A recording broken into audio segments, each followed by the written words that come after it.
friends, this is Dr. Shadi. I was just getting ready to go to bed and I thought, oh, maybe my friends would like to read a story with me. Would you like that? Okay, great. This book is called Stand Tall, Molly Lou Melon, and it's written by Patty Lovell and illustrated by David Catrow. It's one of my favorite stories and I'm so excited to share it with you. Okay, here we go. Stand Tall, Molly Lou Melon.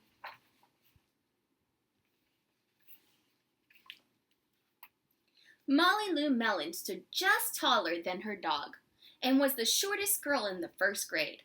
She didn't mind. Her grandma had told her, "Walk as proudly as you can, and the world will look up to you." Do you see how tiny she is? Look at her giant bed. She has to use a ladder. See it? Oh, my goodness. So, she did. Molly's so silly.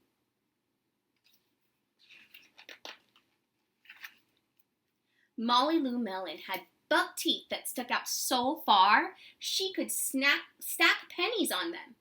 She didn't mind. Her grandma had told her, "Smile big and the world will smile alongside you."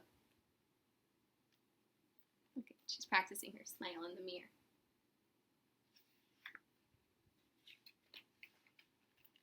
So, she did. She's so happy, huh?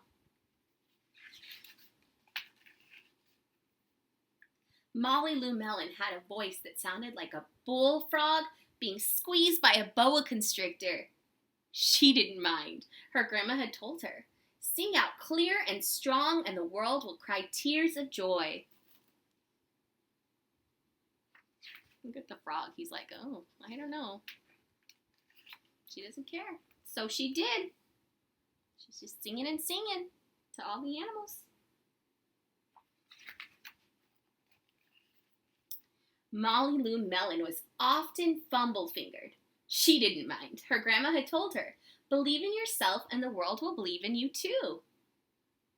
Oh my goodness, look, she dropped all those plates. But look, these ones she stacked up. Oh, I think she probably dropped them, huh? Oh no, it's a big mess. So she did. Whoa! Have you ever seen a unicycle before in real life? That's pretty cool. Then Molly Lou Melon moved to a new town. She had to say goodbye to her grandma and all of her friends. Oh no, she looks pretty sad. I would feel sad too if I moved away from all of my friends. And start in a new school. Oh my gosh. I think she's getting on the bus to go to school.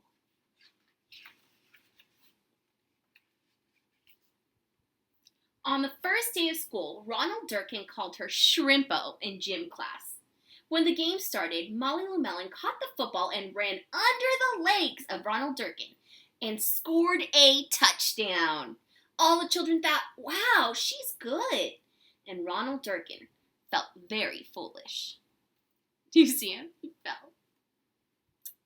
She's going away with the ball. Look, she's going to go score a touchdown.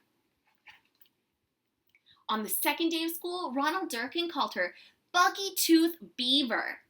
Molly Lou Melon took out her pennies, stacked 10 high on her teeth, wow, and smiled as big as day. All the children smiled with glee, and Ronald Durkin felt very foolish.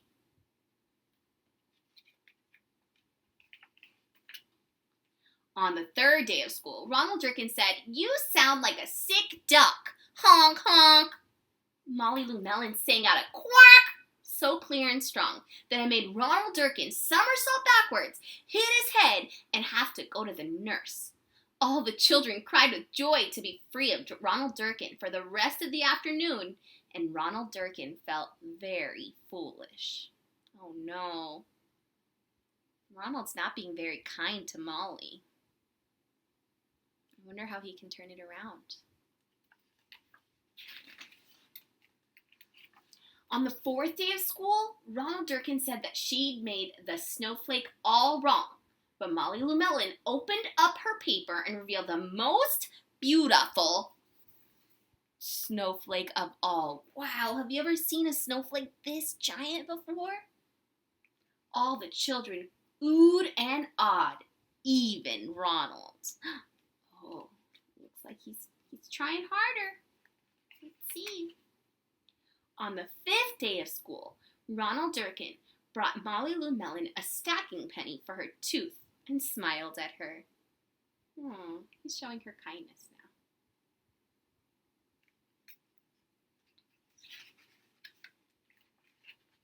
That night, Molly Lou Melon took out a pencil and paper and wrote a letter to her grandma. Dear Grandma, I wanted to tell you that everything you told me was exactly right. Love, Molly Lou Melon. Oh, look. Our grandma's tiny like her. Look at her big cat and her big chair. Wow.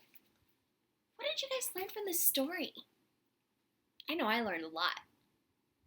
Whenever I'm feeling a little bit stuck, or maybe like, maybe some people aren't being nice to me, or maybe I just really, really feel sad, I remember that Molly Lou Melon always was herself no matter what anyone else did, right? She always kept being herself, kept singing her songs, kept stacking her pennies, because she was herself, and she was standing tall. And even on the back, look, it says, be yourself, like Molly Lou Melon. That's a good moral to a story. If you're ever trying to figure out who you should be, remember, you can always be yourself. Well, I hope you had fun reading with me. I know I had fun reading with you. I hope you have a beautiful night.